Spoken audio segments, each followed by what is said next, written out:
Bueno, muy buenas noches para todos. ¿Me escuchan bien ahí? Perfecto. Gracias, doctor. Bueno, recordándole, mi nombre es Juan Felipe Roballo, residente de oftalmología en Ivalle. Y el tema para hablar de hoy es acerca, en este club de revistas, acerca de la miopía, haciendo énfasis pues, en la miopía en los niños. A ver si me deja avanzar.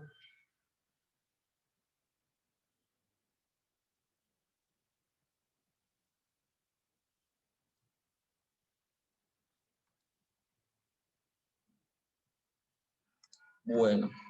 Listo, entonces entrando en materia, antes de pasar al artículo, entonces por acá para recordarles un poco sobre el concepto de miopía. Esta es una imagen que me pareció muy chévere de explicarles lo que corresponde a definir gráficamente lo que es una miopía. De izquierda a derecha empezamos a obtener los conceptos de lo que es un ojo de metrópe, donde se hace referencia a un equivalente, una hemetropía con un equivalente esférico que es de más 2 dioptrías y menos 0.25 dioptrías, en donde repasamos que fisiológicamente la luz entra al ojo a través de la luz entra, pasa a la córnea, pasa al humor vítreo, pasa al cristalino, pasa al vítreo, y la idea es que llegue perfectamente pues, a la retina. Eh, no, a medida que tenemos elongación del globo ocular, lo que se va viendo es una miopía, vamos viendo que esa luz no se refracta correctamente sobre la retina, sino una porción mucho más adelante, y esto va a hacer que la imagen se distorsione y va a llevar a que se genere una visión borrosa, sobre todo para objetos distantes. A medida que va avanzando la miopía, ya si estamos hablando de una miopía alta, que ronda hasta de menos 0, desde menos 0.5 dioptrías hasta menos 0.5 dioptrías o hasta más, podemos ya ir viendo que esa imagen se va haciendo mucho más, se va refractando mucho más adelante y empezamos a considerar que es una alta miopía. Y de ahí, incluso más adelante, asociado a otras condiciones, podemos pensar que esa miopía se va a denominar una miopía patológica. Entonces, el concepto es, a grosso modo, que tenemos una miopía, que puede ser una miopía, la mayoría de las miopías asociadas a una elongación del globo ocular, lo que denominamos una miopía axial, o podemos también tener una miopía de características refractivas, donde vamos a tener una córnea con una curvatura mayor o alteraciones en la forma del cristalino. Entonces, eso es como para repasar un poco. Y para recordarles que una miopía patológica con el tiempo va a llevar a una serie de complicaciones, entre las que incluyen complicaciones, una maculopatía atrófica, desarrollo de catarata, desarrollo de desprendimiento de retina, entre otras complicaciones que les describiré más adelante. Tenemos esta imagen, esta es una imagen que también les quise compartir porque es un panorama global de lo que es la miopía a nivel mundial en adultos jóvenes. Esta incluye edades de 18 hasta 40 años y donde les quiero destacar cómo ciertos países tienen una baja incidencia de miopía, por ejemplo, lo que es el caso de Dinamarca, lo que es el caso de Israel e Irán, manejan unos datos muy bajos de miopía. Cosa contraria a lo que pasa en países asiáticos, por ejemplo, Surcorea, Taiwán, Shanghái y varias ciudades, varias regiones de China, donde la prevalencia de miopía es sumamente alta. Podemos decir incluso que una de cada 5 personas padecen de miopía. No está muy lejos lo que es Singapur, también maneja un porcentaje alto. Y acá describen, pues, del lado de América, describen la prevalencia de miopía, prácticamente un 4%, pero no se tienen datos o sea, no hay suficiente información para datos de lo que es África y América del Sur. Entonces, tenemos este panorama general. Bueno, acerca del artículo de Club de Revista. Este artículo es un artículo de investigación escrito a la revista BMC de Ophthalmology, donde la idea es que el estudio se basa en la probabilidad de miopía en niños con un alto consumo de carbohidratos refinados en Francia. Eh, los autores son franceses, la principal investigadora es la doctora Claire Verticat y ahí tiene sus colaboradores. Por acá con respecto a la revista, esta es una revista que tiene un puntaje de impacto que se muestra en 2.18, que es realmente pues, un puntaje aceptable. La imagen de abajo a la izquierda le muestra cómo ha sido como el historial de su puntaje de impacto en los últimos años, donde vimos que en el año 2020 ha sido como su mejor año, en color amarillo. Los 2 años previos tuvo un bajón bastante significativo. Del 2017 pues, estuvo bueno, pero tuvo sus bajones, pero este año, el último año, pues tuvo un repunte bastante importante. Y como datos adicionales de la revista, les quiero compartir que ella tiene un índice H de 43, significando que 43 artículos de esta revista tienen más de 43 números de citas. Y decirles que este índice H es otra forma de medir la productividad y el impacto de las citas en las publicaciones. Como otro dato, y que la revista está celebrando pues con más de 20 años de actividad. Esta gráfica que les traigo acá es como para recordarles cómo se mide un factor de impacto, un puntaje de impacto. Básicamente es medir las citaciones que se hicieron en determinado año de los artículos publicados en los 2 años previos sobre el número de citas que se hicieron en esos 2 años. Entonces, generalmente eso es un cociente. Si el numerador es mucho mayor que el denominador, entonces nos da un puntaje más positivo, y obviamente entre más alto sea este cociente, pues va a decir que el artículo tiene un número muy significativo de citas, y esto es algo bueno para esta revista.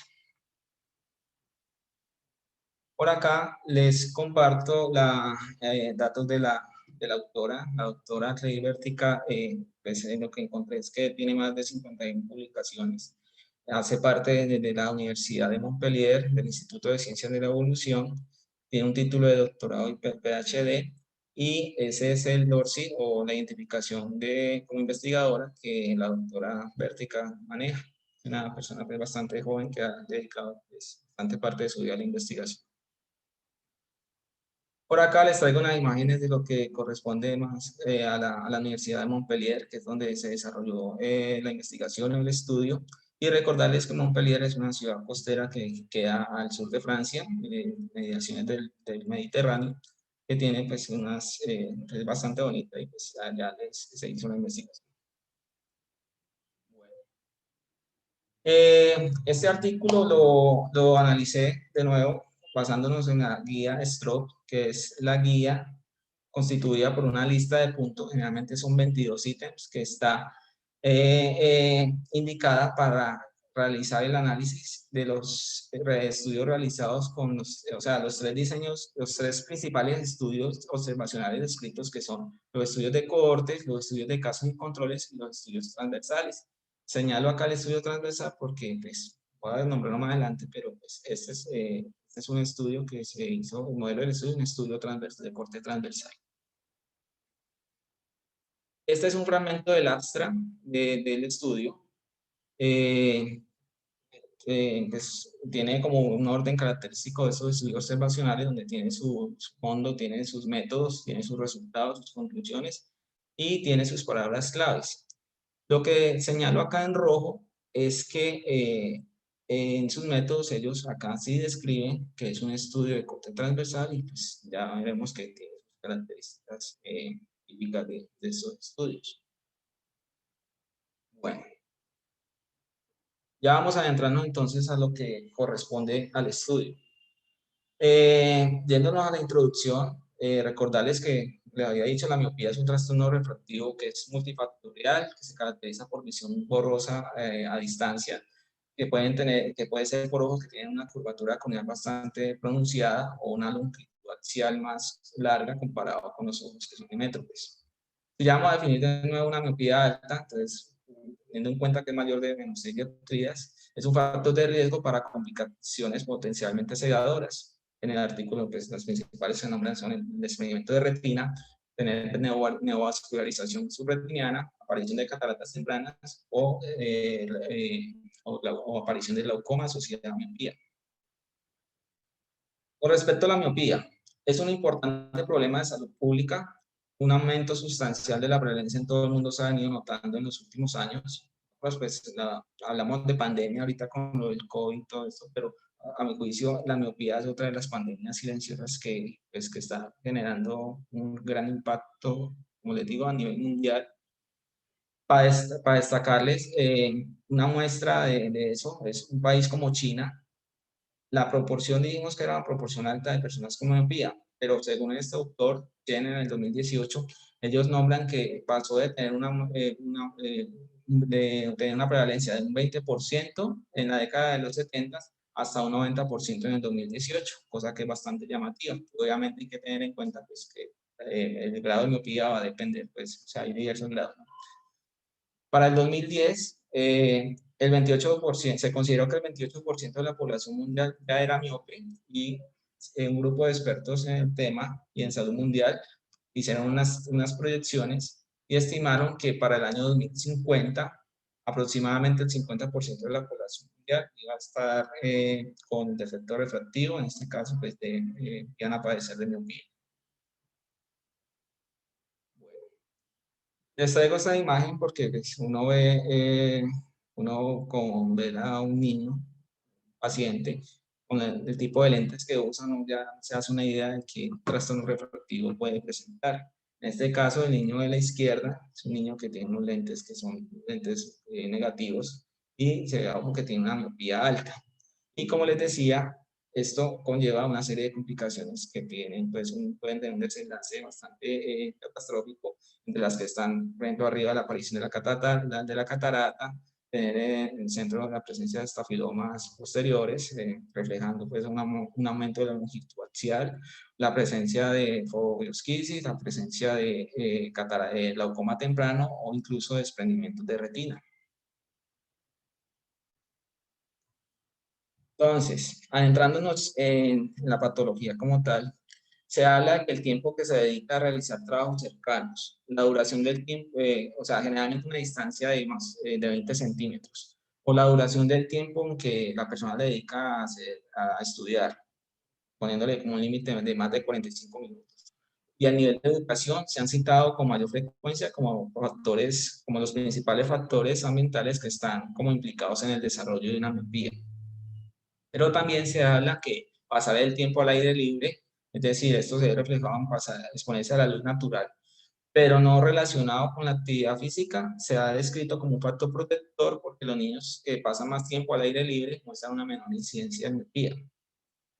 Si vamos a hablar de la parte genética, se dice que este autor, Ramesur, y sus colaboradores en el 2015 compararon refracciones en varios gemelos homocigotos y determinaron que el gemelo que resultó ser miope era el que pasaba menos tiempo pues por fuera de su casa o de su cuarto, donde fuera que estuviera.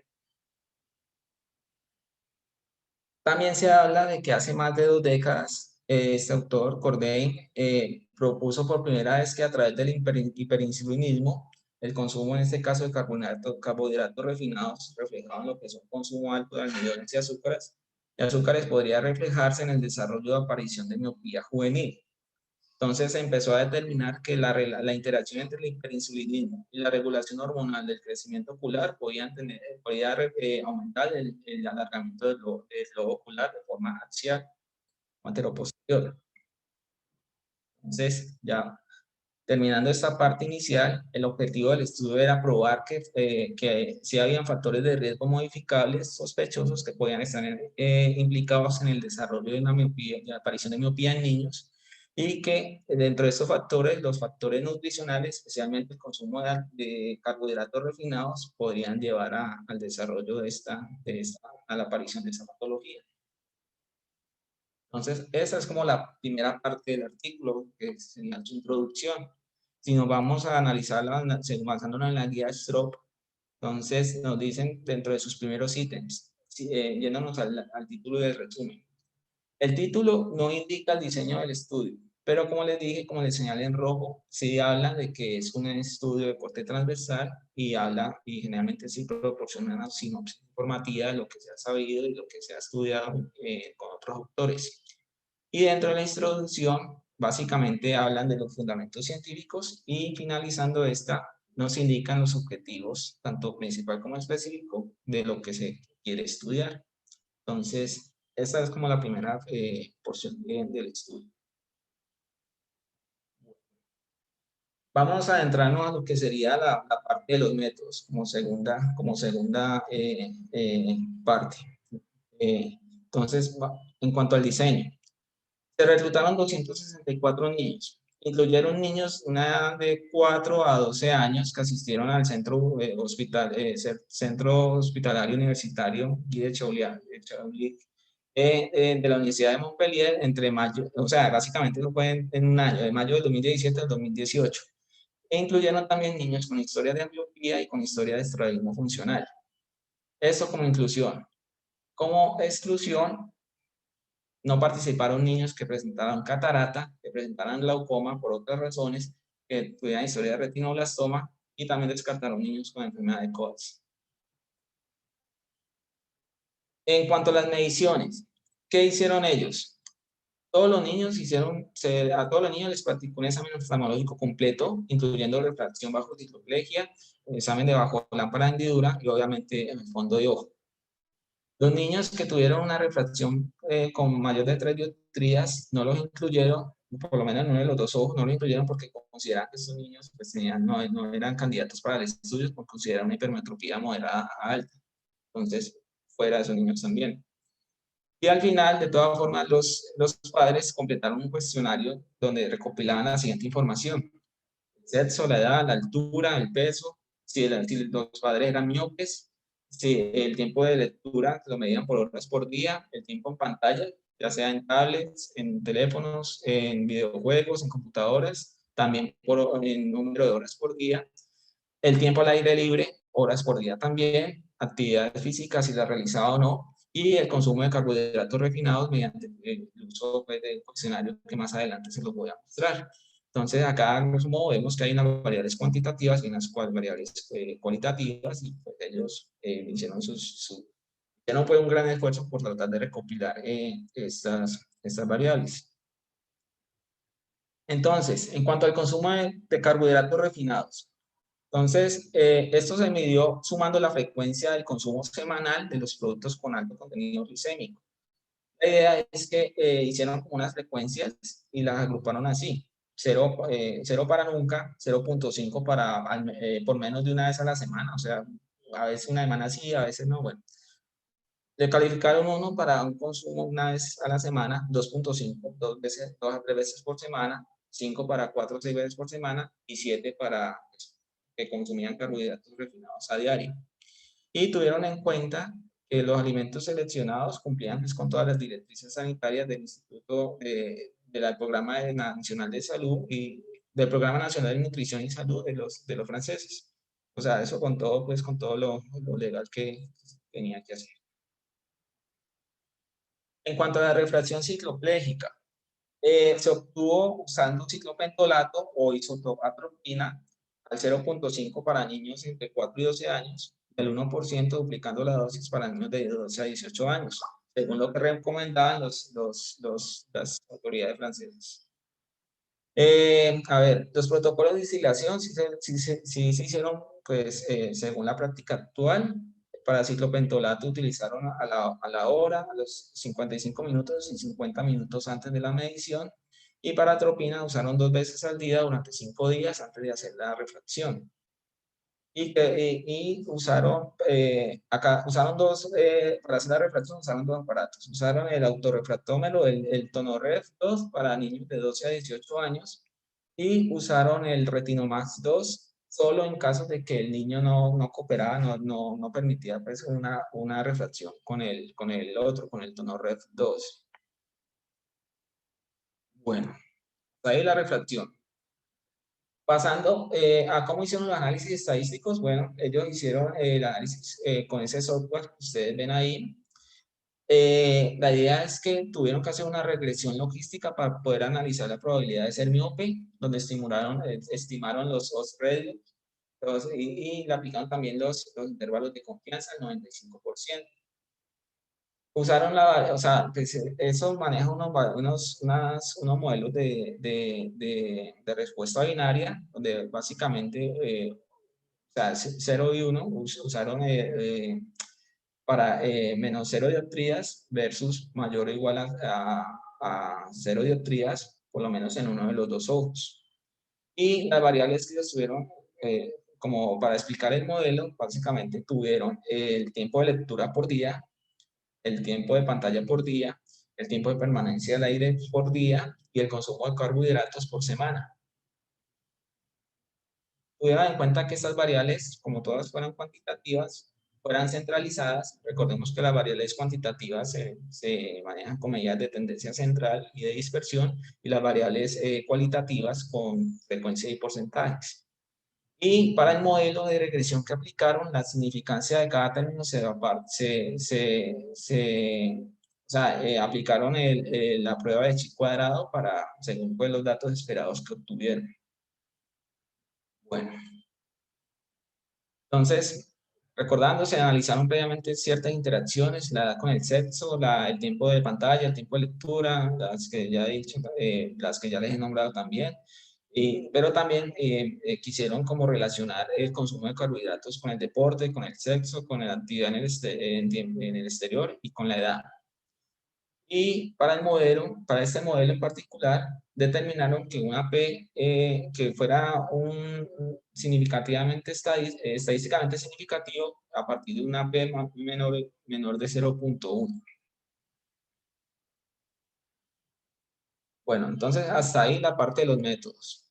Entonces, siguiendo revisando los ítems de la guía Stroke, les recalco acá, en cuanto al diseño del estudio, en el Astra sí hablaron de que era un estudio de corte transversal, para los casos de estudios transversales, sí hablaron de los criterios de elegibilidad y las fuentes y otras cosas. No profundizaron mucho como en las características de ciertos niños, en las variables, pero hicieron pues, o sea, tuvieron en cuenta ciertas cosas, pero no tuvieron en cuenta, o sea, pero dejaron otras al lado. En cuanto a las variables, se definieron las variables que se querían utilizar y de hecho se quisieron ir a un modelo de regresión logística porque muchas de estas variables podían ser confusoras, entonces ahí sí lo tuvieron en cuenta. Ellos en los sesgos no profundizan mucho en cuanto al manejo de sesgos, pero el hecho de llevar a un modelo de regresión logística indica que la idea es como hacer la mejor aproximación para determinar el riesgo que se tiene para llegar a ser miope, basándose en la pregunta de investigación con respecto al consumo de carbohidratos. No se determinó pues un tamaño muestral como tal, dijeron que reclutaron 264 y se quedaron con 180 niños, pero no profundizaron mucho en ello. Entonces, hasta ahí vamos en la parte de los métodos. Bueno,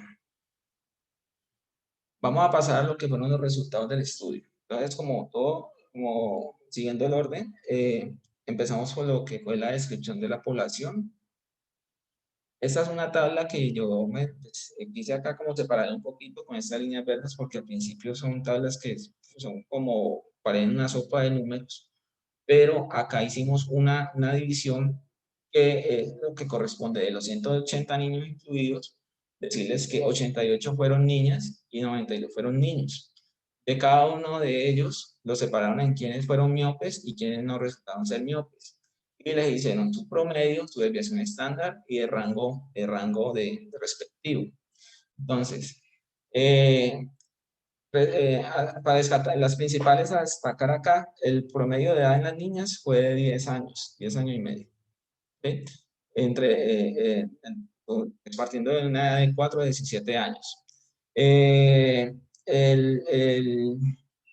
La esfera de cada ojo también lo tuvieron en cuenta, tanto para el ojo derecho como el izquierdo. Entonces, para la niña principalmente fue de menos 2.62 dioptrías. Ahí les ponen el rango de la miopía. Y también tuvieron en cuenta lo otro que querían medir, que era el tiempo que se pasaba afuera. Para las niñas que resultaron ser miopes fue de 2.48 horas. El tiempo de lectura fue de 0.73 y el tiempo que se usaba en pantalla en horas por día de 2.63. También les destaca, o sea, haciendo énfasis en las niñas que resultaron miopes, también nombran el número de horas, número de frecuencia en la semana, número basado en horas, de veces, perdón, del consumo de carbohidratos refinados. Entonces, para las niñas fue 41,94. Pero entonces en esto lo que se quiere destacar es que para las niñas que fueron miopes versus las que no fueron miopes, se vio mayores valores en el consumo de carbohidratos, en el tiempo, ¿en qué? En el tiempo de lectura y en el tiempo que se pasaba en pantallas. Y para los niños, pues sí, fueron un poco, fue casi 50-50, un poquito más de niños, pero el hecho es que para los niños que resultaron ser miopes, si vamos a destacar, por ejemplo, el consumo de carbohidratos, los niños consumían menos carbohidratos que las niñas. Eso se los nombro ahorita porque eso se va a ver reflejado al final del estudio. Y lo mismo pasaba para que los niños miopes pasaban menos tiempo de lectura, pero estos niños miopes versus los que resultaron ser no miopes, pues obviamente sí, o sea, los que sí fueron miopes de los niños sí pasaban más tiempo de horas de lectura y menos tiempo afuera comparado con los no miópicos. Juan Felipe, hay Sí, una señora. cosa que a mí me llama mucho la atención en este estudio y es que ellos cuentan las veces que comen carbohidratos por semana, pero no la cantidad de carbohidratos. Entonces, es cierto, un niño puede comer carbohidratos 5 veces por semana, pues si se come una tostadita de pan todos los días con mermelada, sale y vale que come todos los días y tendría supuestamente un consumo mucho más alto de carbohidrato que el que come 2 o 3 veces por semana, pero pues ¿qué tal que el que se sienta 2 veces por semana y se come un tarro de galletas en esas 2 veces? Ok, Entonces, pues a mí me parece eso como un error de diseño, o sea, yo no lo tomo muy, digamos, al pie de la letra porque me parece que eso da para mucha discusión. claro, sí, en eso estamos de acuerdo y de hecho más adelante lo nombra. Y en eso tiene mucha razón, profe. Entonces, eso lo vamos a discutir más adelante. Bueno, Bueno, profe. Bueno. Bueno. Por acá les comparto la distribución que tuvieron por edad de los niños y niños que resultaron ser miopes. Entonces vemos que la mayoría pues, lo dieron en 3 rangos de edad, básicamente de 4 a 6 años, de 7 a 10 años y adolescentes, donde se vio que la mayoría de los casos, no fue una diferencia muy, muy desigual, pero la mayoría de los niños que resultaron miópicos estaban en la edad de adolescencia, entre los 11 y los 18 años, tanto para los niños como para las niñas.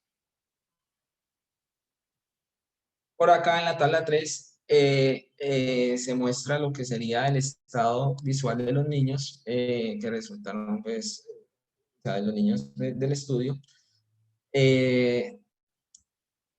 Arriba empezando, pues la mayoría de estos resultaron ser miopes para ambos ojos, tanto para los niños como para las niñas. Unos resultados, o sea, se destaca se describe también lo que fue una isometropía, un ojo miópico y otro hipermetrópico, o un ojo miópico y otro hipermetrópico, que eso fueron disminuyendo en porcentajes. Y la idea, inclusive destacan que resultaron niños con una refracción donde pues, les dio metrópicos, para niños de 15%, para niños de 20%, e incluso niños con hipermetropía.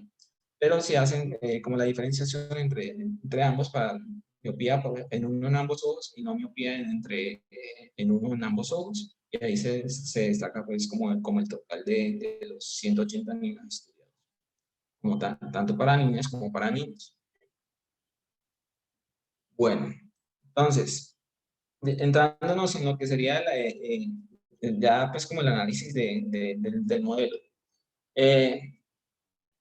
O sea, se ve una positiva pues, bastante cargadita, pero básicamente va a reflejar las principales conclusiones. Se tuvo en cuenta, empecemos, miren, dicen que solo las interacciones de la edad con el tiempo en pantalla edad con el tiempo de lectura y el sexo con el consumo de carbohidratos refinados fueron significativos, con unas P's de 0.053, 0.19 y 0.003 respectivamente, para tenerlo en cuenta. Sí, el efecto del consumo de estos carbohidratos sí difirió por sexo. El consumo de estos carbohidratos aumentó significativamente la probabilidad de miopía, más en niñas, y disminuyó para los niños. La miopía estuvo asociada, pero no pues así como que con mucha diferencia, o sea, como no muy reflejado en lo que sería a tiempo de pantalla. Ahí están los OR y los intervalos de confianza. Y decían, y se vio en el estudio que el tiempo al aire libre parecía ser un factor protector, pero no fue muy significativo. Realmente tuvo pues una P de 0.057. La edad con interacción del tiempo de lectura fue marginalmente significativa, pero indica menos miopía con el aumento de la edad y con el tiempo de lectura. O sea, eso es aplicable para el estudio y los hallazgos de ellos. Pero pues hay mucha discusión con respecto a lo que se sabe a nivel mundial. Y la miopía parental no tenía ninguna influencia significativa cuando la miopía de cada padre fue considerada por separado, desde un valor de una P de 0.50 o 0.5, o sea, nada que ver. Esta es la tabla 4 donde muestra cómo fue la asociación de las variables estudiadas y con los resultados estudiados. Entonces, tiene muchas cosas, pero quiero que hagan énfasis solamente en lo más relevante, que fue la desviación estándar, el valor de la P y sus OR con los intervalos de confianza. Entonces, les dije que fue significativo para el consumo de carbohidratos con una P de 0.09, con un OR de 1.71 y un intervalo de confianza que ahí aparece de 1.17 a 1.97. Siempre y cuando este intervalo no toque el 1, sabemos que eso es significativo. O sea, las que están en negrilla fueron las que fueron pues los valores claves de ese estudio. Entonces, la segunda que está en negrita es el sexo, pero subrayando que fue significativo para las niñas, con una P de 0.015. Y también, si midieron las interacciones, el consumo de carbohidratos, pero sobre todo en niñas, fue lo más significativo que que ellos encontraron. Una P pues bastante significativa. En azul subrayo que los tiempos tiempo en pantallas, de una P que pues no era como muy relevante, pero sabemos que eso tiene su influencia en la miopía, pero en ellos se les dio una P pues no muy significativa, pero una R pues, de 2.32 que sí se tuvo en cuenta. Y lo que les decía, que pasar el tiempo libre, o sea, tiempo al aire libre, sí se vio reflejado como un factor protector, pero pues no tanto como lo que ellos esperaban. Bueno, este diagrama muestra lo que fueron los ORs ajustados y sus intervalos de confianza, y básicamente volvemos a lo mismo. La línea vertical del 1 o sea, es como lo no concluyente. Pero los puntos son del mismo tamaño para todos porque es la misma muestra del estudio, y las líneas horizontales están reflejando los intervalos de confianza de cada uno de los ítems. Entre más grande sea esa línea horizontal, hay mayor, o sea, los datos no son muy confiables, el tema de la confianza muy amplio no dice mucho, o sea, no se tiene más en cuenta. Si es más significativo un intervalo de confianza corto, como lo vemos en la edad, en el consumo de carbohidratos, y obviamente en el consumo, cuando se hizo la interacción del sexo con el consumo de carbohidratos refinados, en este caso para las niñas. Entonces ahí tienen este modelo ajustado con sus ORs y sus intervalos de confianza. Entonces, acá en los resultados. En cuanto a los participantes, pues bueno, describen ciertos datos de ellos, pero no hablan de si hubo pérdida o no de participantes durante este año, y no consideraron un diagrama de flujo. Fueron muy descriptivos, muy textuales. Y lo otro que les quería destacar acá es que para estudios transversales, sí hablaron del número de eventos resultados y sí proporcionaron como unas medidas de resumen, sí hicieron una adecuada descripción de cómo analizaron los hallazgos, sí lo tuvieron en cuenta. Y lo otro es que sí proporcionaron estimaciones no ajustadas y ajustadas también, por lo que les decía de tener en cuenta los factores de confusión, y por ello describieron tanto sus ORs como sus intervalos de confianza para darle como más, ¿cómo decirlo? Como tratar de demostrar más lo que se quería estudiar con su modelo de investigación. Bueno, vamos a adentrarnos a la parte de la discusión. Entonces, con todo lo que hemos venido hablando sobre el artículo, se dijo con los resultados del estudio, se dijo que la miopía parental no tuvo ninguna influencia significativa cuando la miopía de cada padre se consideró por separado. Entonces decía así, una PD, incluso para ambos, desde una PD mayor de 0,50, entonces nada que ver. Algunos factores que ya se sabían que eran de riesgo, factores protectores, fueron detectados concurrentemente, como el tiempo de pantalla que estuvo asociado de forma marginal a la probabilidad creciente de miopía, y el tiempo al aire libre, que parecía un factor protector. Bueno, el riesgo de miopía fue aumentando para las niñas con el consumo de estos carbohidratos refinados, pero disminuyó para los niños. Entonces, con esto encontraron una asociación entre miopía infantil y este tipo de dieta. Hasta ahí. Con respecto al consumo de los carbohidratos y miopía, entonces, de nuevo, la asociación positiva entre el consumo de estos carbohidratos y las niñas entre los 4 y 18 años que incluyeron en el estudio, mucho mayor que en los niños.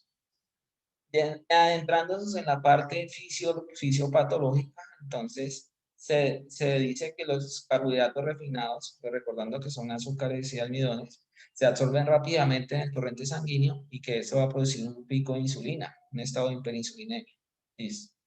Y decían que cuando más refinado es un carbohidrato, esto generan más grandes son como las respuestas glicémicas, y esto se ve reflejado en tomando una carga, una muestra glicémica, incluso una glucometría. Y me pareció sumamente importante destacar que en cuanto a la fisiopatología que he explicado todo esto que venía hablando, es decir, que estos autores, Corday en el 2002 y Galvis en el 2016, sugirieron que el hiperinsulinismo podía aumentar el alargamiento del globo ocular a través de la promoción del aumento del factor de crecimiento similar a la insulina y la disminución de la acción de la unión al factor de crecimiento similar a la insulina, proteína número 3, en los fibroblastos esclerales. Entonces, esto como explicando como la fisiopatología de esto. También en cuanto al consumo de estos carbohidratos y la miopía, el aumento de esta prevalencia del defecto se ha observado en todos los países que han venido adoptando como una dieta como muy occidental, y sabemos que es una dieta rica en carbohidratos y grasas, que esto apoya con el tiempo esta teoría. Describen en ciertas poblaciones donde no esperaban esto, por ejemplo, poblaciones de Alaska, donde los Inuit describen que ellos pasaron de tener una prevalencia del 2% a una prevalencia del 50% en una sola generación cuando empezaron a consumir una dieta más occidentalizada. Describieron también que Morgan y Munro en 1973 informaron estos patrones similares de consumo en regiones de Alaska y en el noreste de Canadá, donde esta prevalencia también iba a depender mucho de la edad. Entonces, empezaron a considerar esto para ir fortaleciendo sus teorías. Con respecto al tiempo al aire libre y la miopía, entonces se dice que pasar tiempo afuera parecía un factor protector en la miopía, aunque la asociación en este estudio fue marginalmente significativa. Se dice también que esta tendencia protectora de la exposición a la luz natural se basa en que se supone que dicha exposición aumenta la liberación de dopamina en la retina. Y esto es conocido que este neurotransmisor se dice que reduce el crecimiento ocular en estudios experimentales. Entonces, por acá trato de explicar como el beneficio de esta medida. Entonces, como dándole como fortaleza a esta teoría, dicen que se ha demostrado que en niños, se ha demostrado en ciertos niños que el alargamiento del globo ocular y el aumento de la miopía se vio más en las estaciones de invierno que en verano. y que eso podía resultar del aumento, obviamente, de la exposición a la luz durante estos días de verano, o tener menos trabajo cercano, es decir, menos tarea, menos juego y más juego, o sea, menos juego de electrónico y más juegos de correr y pasar el tiempo al aire libre, precisamente en verano, cosa que era imposible muchas veces de realizar durante los meses fríos del año.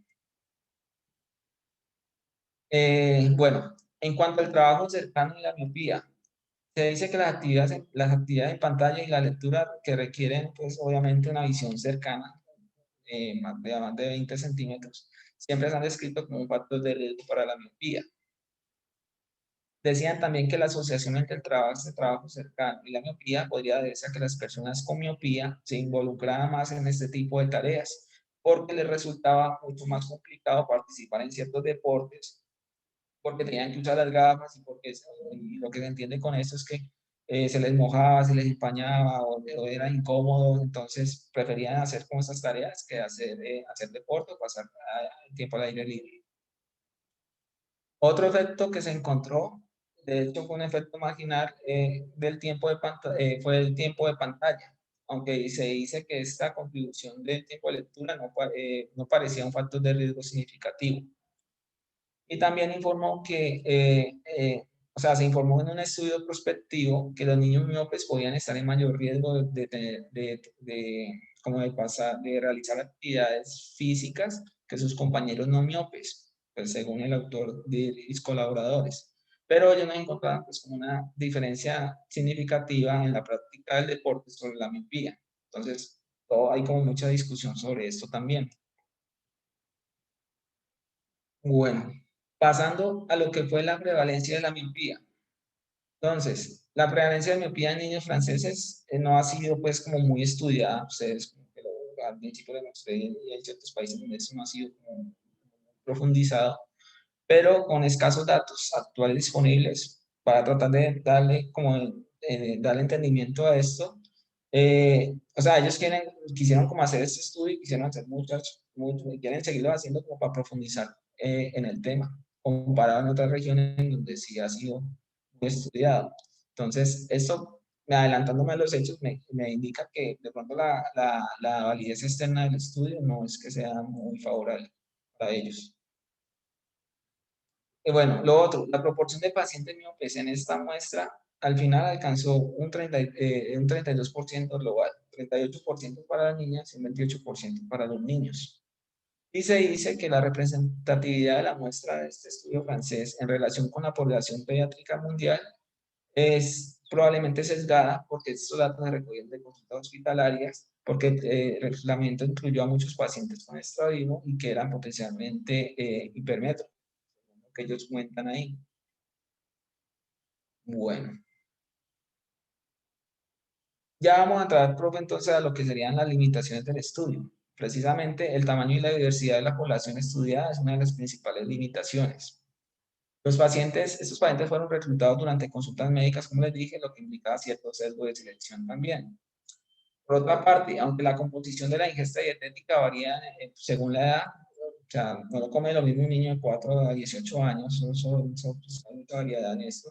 Solamente, o sea, partiendo de esto, también hubo una limitación porque solamente usaron un cuestionario de frecuencia de la comida utilizado, que no describieron si fue validado o no del todo. Más adelante les muestro cómo fue un fragmento del cuestionario. También dicen que además la medición subjetiva de la ingesta de los carbohidratos refinados a través del cuestionario fue otra limitación importante. Y se requeriría también una muestra mucho más grande y un cuestionario de frecuencia de alimentos que sea mucho más apropiado, tanto para las edades, o sea, ellos aplicaron esto a todos los niños, no los fragmentaron según el rango de edad. Y pues la idea es que hacer esto refina mucho más los resultados. Bueno, como conclusiones.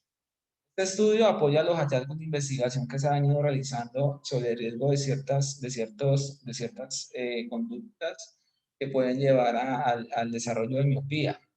Entonces, en este caso, se está estudiando la parte de dietética, la parte de el consumo de carbohidratos refinados y el trastorno refractivo como tal.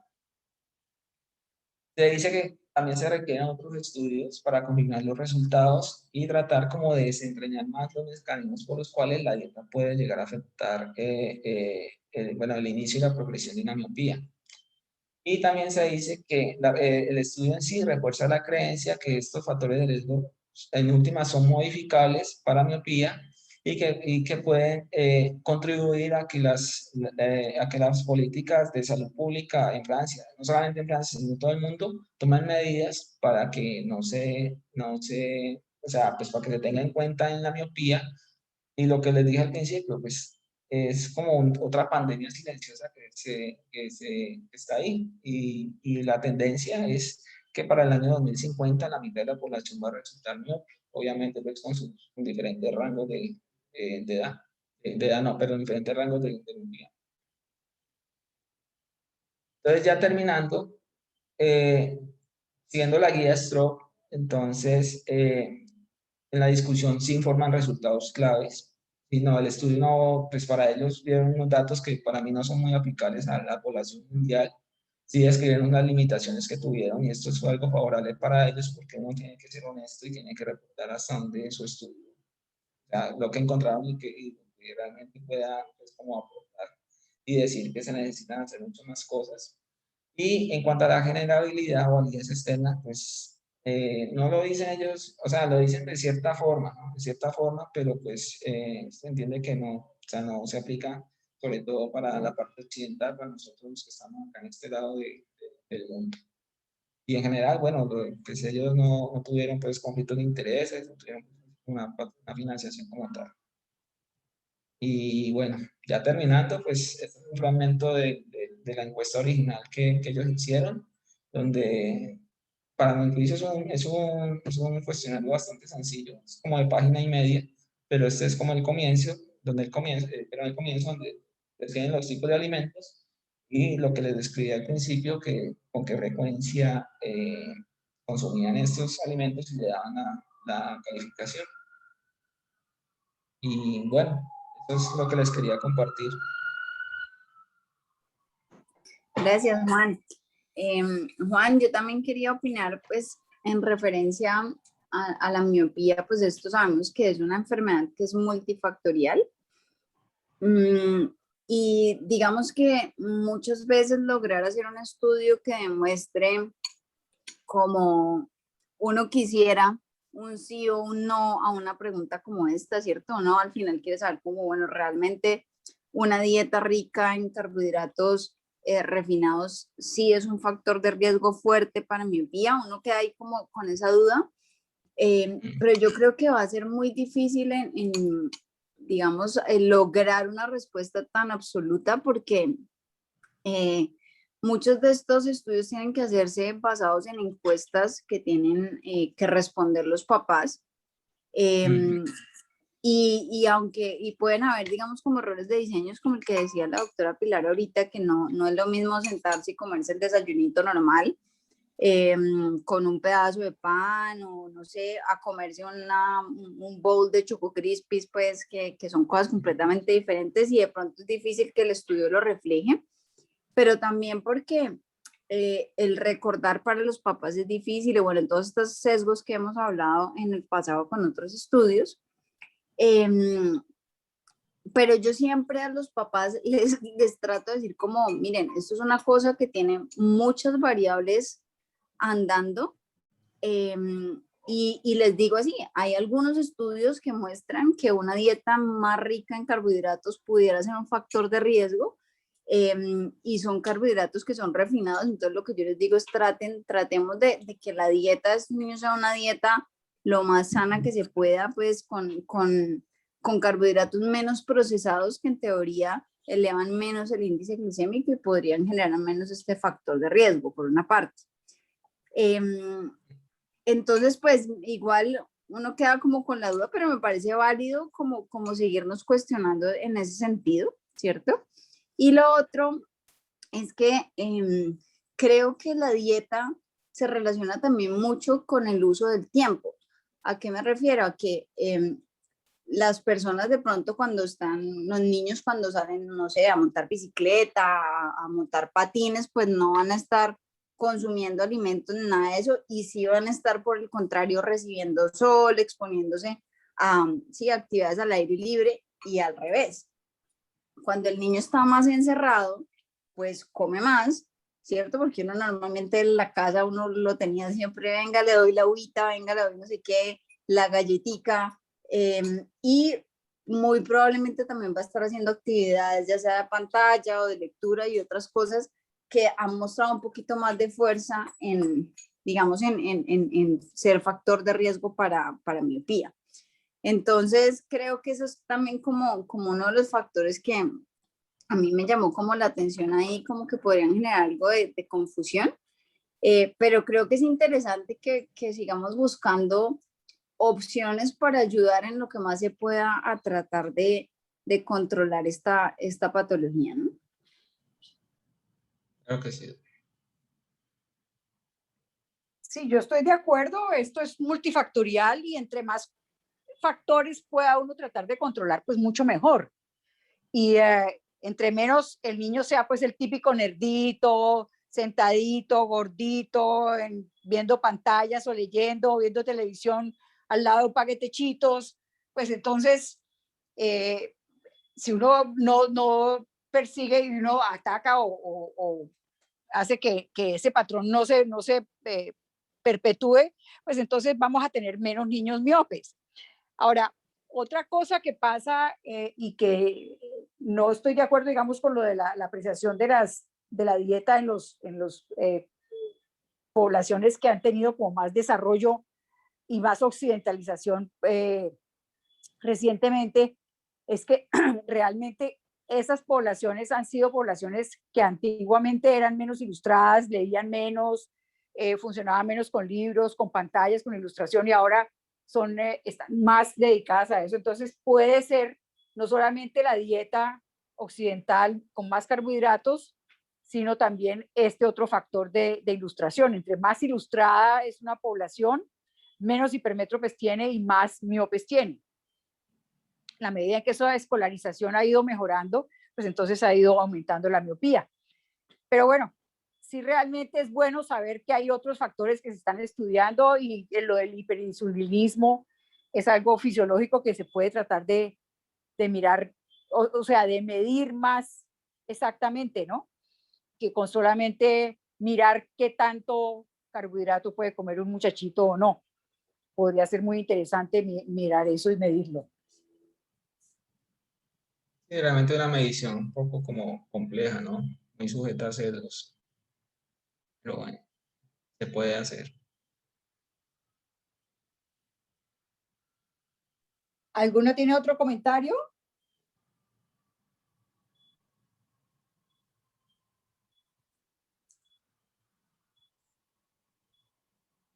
Silencio en la noche.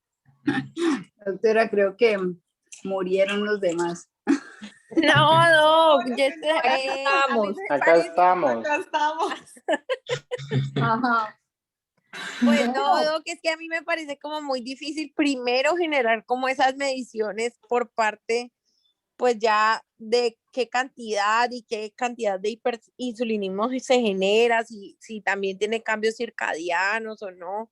Entonces esa parte, como decía la doctora, me parece como bastante subjetiva, pero pues yo creo que nunca está de más, como dice la doctora Alejandra, de dar esas como recomendaciones en la dieta, pues a nadie le sobra un chito menos.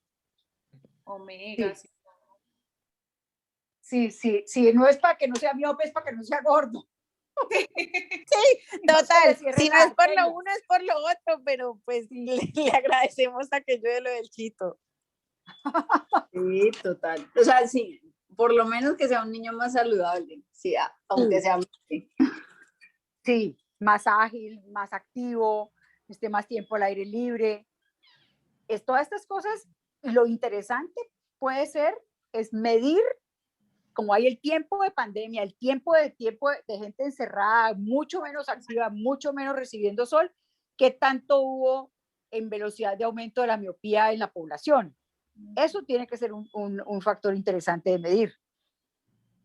Sí, de ¿O qué acuerdo. tanto se volvieron miopes?